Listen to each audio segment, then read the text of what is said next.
part 2, I find out why the going is important and what equipment Ed uses on the course.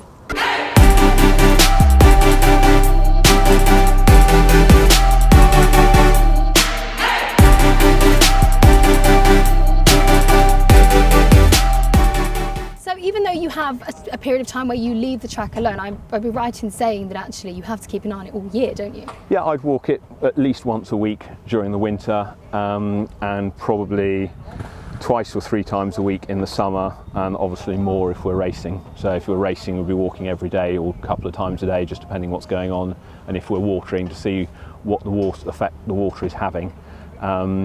Because obviously you don't want to put too much or too little on, because then you've got to go back over it, or if you put too much on you can't undo that. But with the watering, we know fairly much what's going on, and also we can look at the evapotranspiration rate, which is the amount of moisture that's being lost through the grass, going up through being alive and also through the evaporation.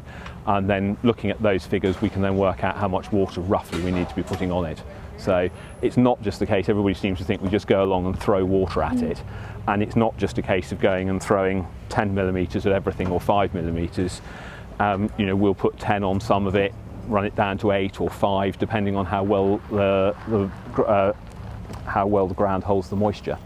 And also we use something called wetting agents, which very basically stick water molecules to soil molecules, so that we make best use of the water available, so that we're not having to go over it as often. And that also helps when it gets very wet in getting the excess water through the soil profile and down into the chalk.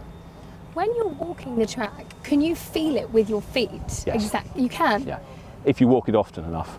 And I can even, I've got a pair of thick boots on, I can feel it through those, but just occasionally if you walk barefoot, you can really feel it. But yeah, you can, you just know. And also you can tell by looking at the grass whether it needs moisture or not. The blades start to get thinner, it starts to get a sort of dark, dully green. When you've cut your lawn and you put the clippings onto the pile, after about an hour in the summer they go that sort of dark green and don't look very happy with life, which is exactly the same with this. So you can see just from walking it. What happens if it's terrible weather and the ground is really churned up? How do you turn that around to make it good for the next meeting? We've got a team of treaders, some of whom you've just seen go past now, and then we have another team in on after racing, and we will put that all back by hand. We'll fork it back, so we'll put a fork into the ground, lift the divots out, any big lumps that have been kicked out we'll put back. The real problem with doing that is if you have a very wet race day in the middle of the summer, and then you get very hot afterwards, the divots just die off. So what you're actually best to do is get rid of the divots and then fill with seed and soil. Up here we try and do that as little as possible, because it's not the best way. It's difficult to get the seed to germinate up here in the height of the summer. And also when you're then racing on it, particularly if you're racing a number of days in succession or once a week, you just see when the horses run, all you see is a poof, poof of soil coming out, which looks horrible. And also you then got to go and put it back again, as well as all the other divot marks straight away. So, yeah. Not a nice time. No. Now, I was asking before when I was at Lingfield about the course and the drainage system, and I learnt that actually there's a huge drainage system that happens. I know we mentioned before we're on the downs, so we're high up. Do you not need that here? We've got a tiny bit of drainage up here, but very little, just in a couple of small spots. You can see we're up on the downs and you've got high points and low points, and obviously over millions of years those low points have just got a little bit more soil in them than some of the other bits. So those bits, just in places we've just put a little bit of drainage in, but otherwise no. Our problem is trying to keep the moisture in and not get it through on the whole. How do they put the drainage system in? Because surely you would have to dig up the whole track in order to put it in. You do. You've got chain trenches, so imagine a large chainsaw, like a really large chainsaw, and then it'll put slits in, they'll put the drainage work in, and then backfill it, and then you've got to grow it in with seed and soil and water and fertiliser and what have you. It's a big job, I can imagine. Now let's just chat about what you've got in your hand here. So tell me about this.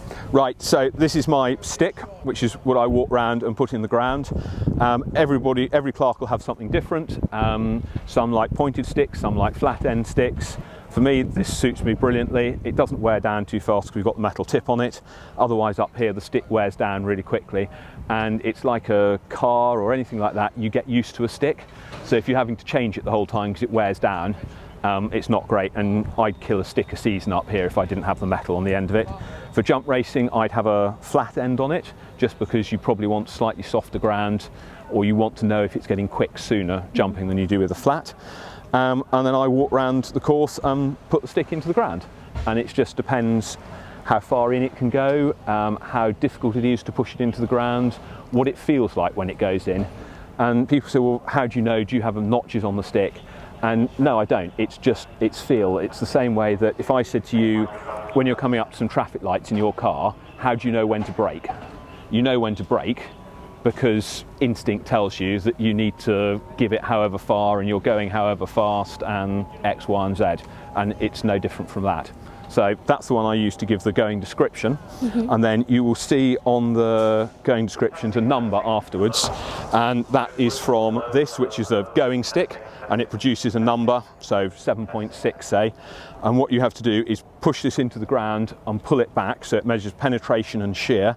You do that 3 times and that gives you the description in one of 80 locations around the track, and then that will spit out a number. It'll average out, spit out a number, and that number will correlate to whatever the going description you've given is.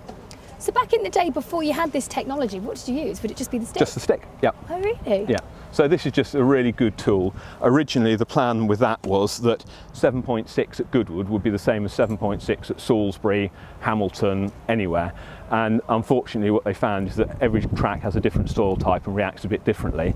So now there's a sort of graph that relates the number on that going stick to a going description, and hopefully everything balances up. And it's effectively another pair of eyes. And also you can then start looking at race times as well.